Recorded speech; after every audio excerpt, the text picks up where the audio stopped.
What is good? It's your boy Mikeyyywill here. We got this old go-kart that obviously is gas powered, as you can see. Go ahead and hit that subscribe button. Go ahead and drop some comments. Everything helps, guys.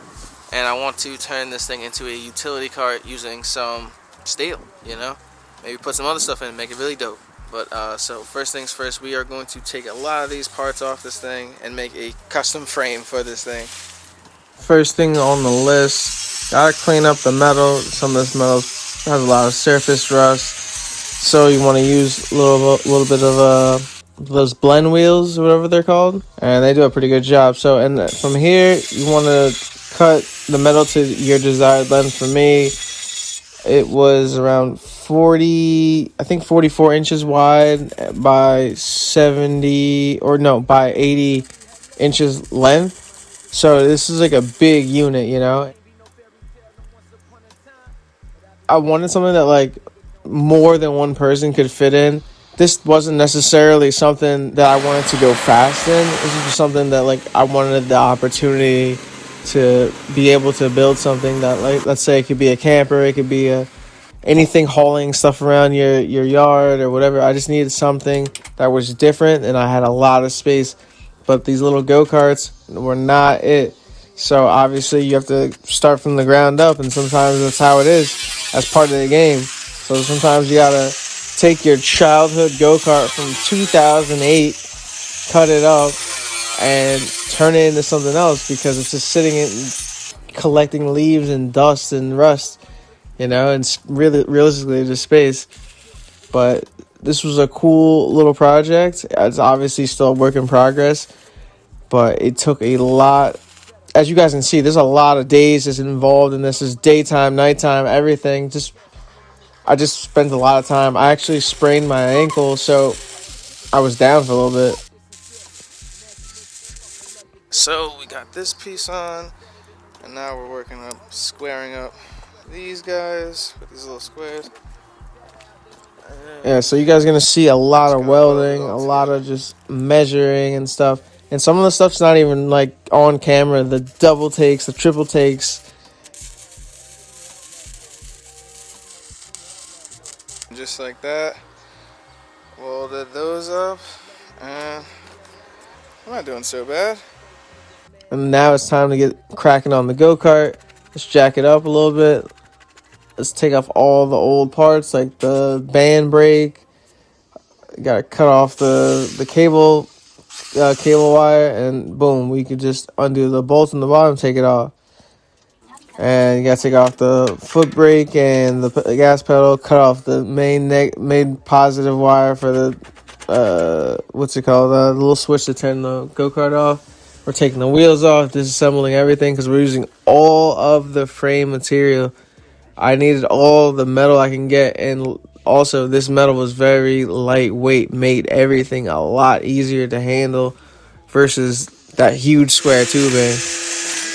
But as you guys can see, this go-kart is absolutely trash. The wheels are just beyond dry rot. Everything is basically unsalvageable except for the steel that's underneath, or the bare bones of this build, you know?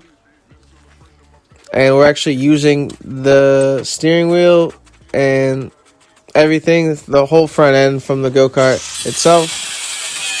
Everything else is custom built, because everything needed like its own special place, and it's cool because there's like a lot of space in there that someone could fully stretch out in there. Let's say if you did want to make it a camper.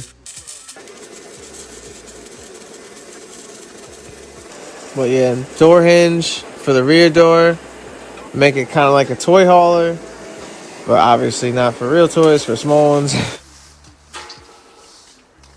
Oh, went too far. A couple things. Been working on this door, or the rear door.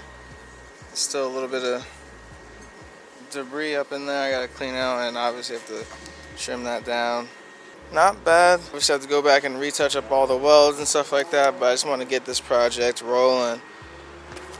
Got me some wheels, some sprocket, everything. It's gonna be powered by a 72-volt motor, like a Razor motor. Well, that type, you know what I'm saying? And we're gonna see how we can arrange this thing. I got these springs too up there to make a makeshift leaf spring. Now that we got it out the box, we got the brake rotor plus the hub for the brake rotor plus the pillow blocks. Got the sprocket and the hub for the sprocket, of course the chain. There's a master cylinder and reservoir and brake line kit, and these are the hubs. And let's put it together to see what it looks like.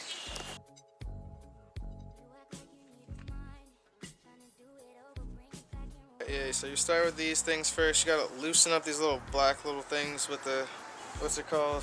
The little Allen key wrench.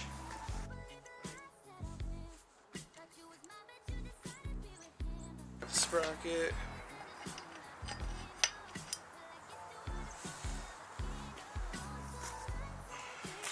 And grab the brake rotor and hub. Alright. Grab these two Johnnies.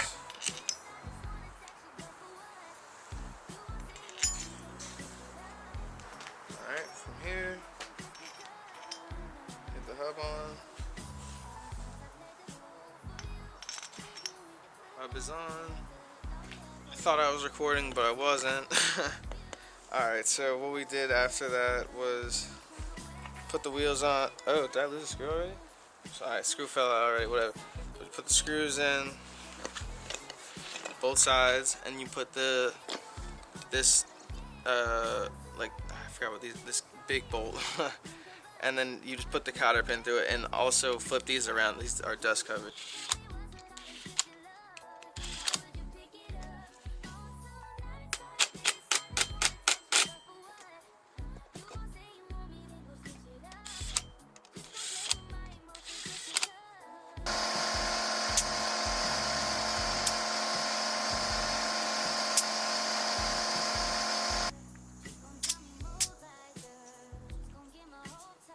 Couple things.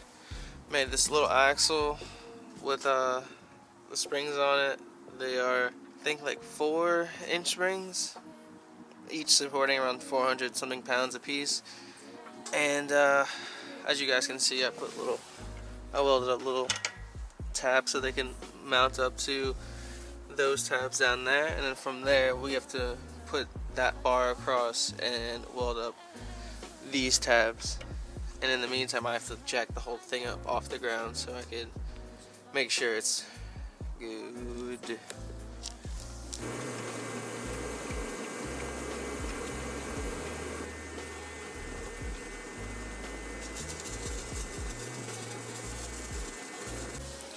Alright, after welding up all the tabs, I realized I bought the wrong size bolts, so they barely fit. I probably need like 30 millimeters or something.